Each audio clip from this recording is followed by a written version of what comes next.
Right now we're going to talk about suicide, particularly college students and suicide. Suicide is considered to be the second leading cause of death among college students.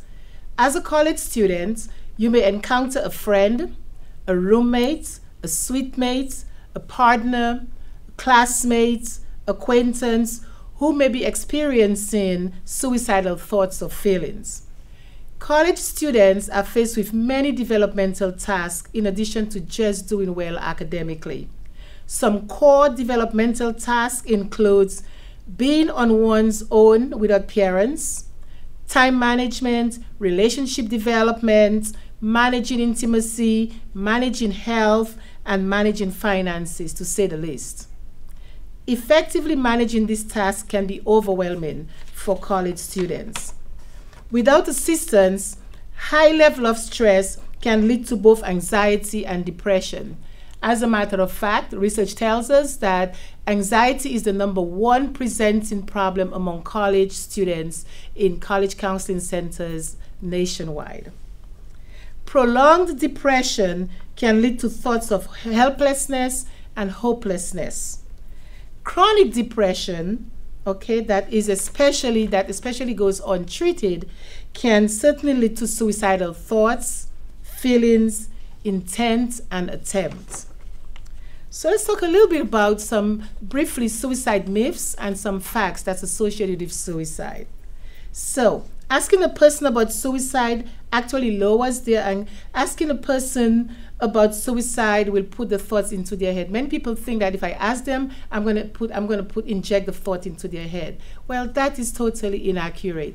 We know that asking a person about suicide actually lowers their anxiety and opens up the opportunity to have conversations about how they're feeling and what is happening and the kind of thoughts that they are experiencing.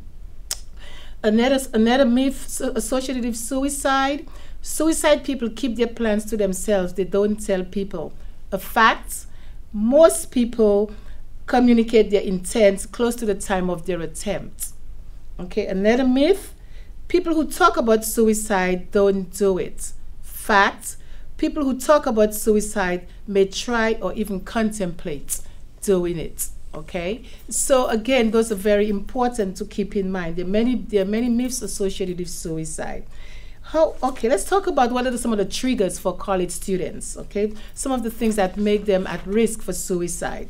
Oftentimes relationship problems, academic failures, questions of sexual orientation, sudden death of a significant family member, that particularly a sudden death of a parent, a sibling. So let's talk about how do you help a person? How do I help a friend who's talking about suicide? You can at that time you're the most important person in that person's life. How do you help a friend? You begin to engage them in a dialogue about suicide. So you could ask them very directly. One of the best practices that's associated with suicide intervention is called QPR. It means question, persuade, and refer. This is a proven practice, best practice. Evidence-based intervention. As you ask them about suicide, are you having thoughts of suicide? Are you having thoughts of killing yourself? Are you having thoughts of hurting yourself? So killing and hurting, they're very different, because if you ask a person if they're thinking of hurting themselves, they may be just thinking of cutting themselves. That is not dying. But asking them very directly, are you having thoughts of killing yourself? They will tell you yes, that they will tell you very honestly whether or not they are having those thoughts. So the piece to the more you ask questions, the more they tell you, the more you ask very specific questions. So you become like a little detective.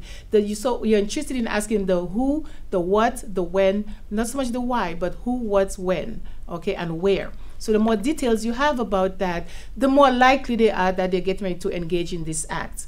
So that's the questioning piece. Persuade. Persuade means that you're going to have a conversation with them. Are you thinking of, have you ever received help for this situation?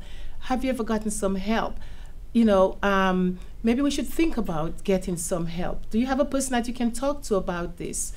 I can help you get connected with someone that you can talk to about this. I will come with you. So you're persuading them to open up to get help. And oftentimes they may be resistant, but if you continue to persuade them and be a support and be non-judgmental, you know, they will eventually say, okay, I will go. Okay, so refer, and that's where the counseling center, college counseling center comes into play. College counseling centers such as we here at New Paltz, we have the psychological counseling center.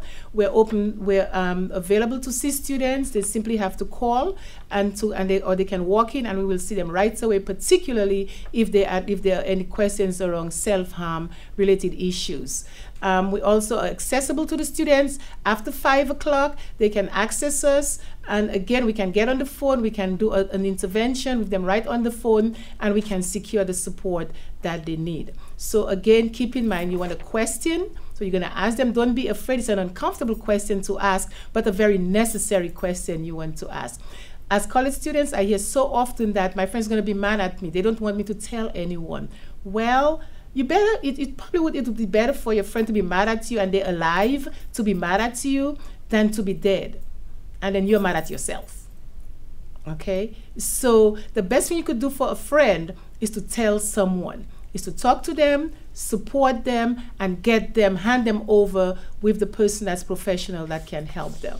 And that's about the best thing you can do for your friend as a college student. Thank you.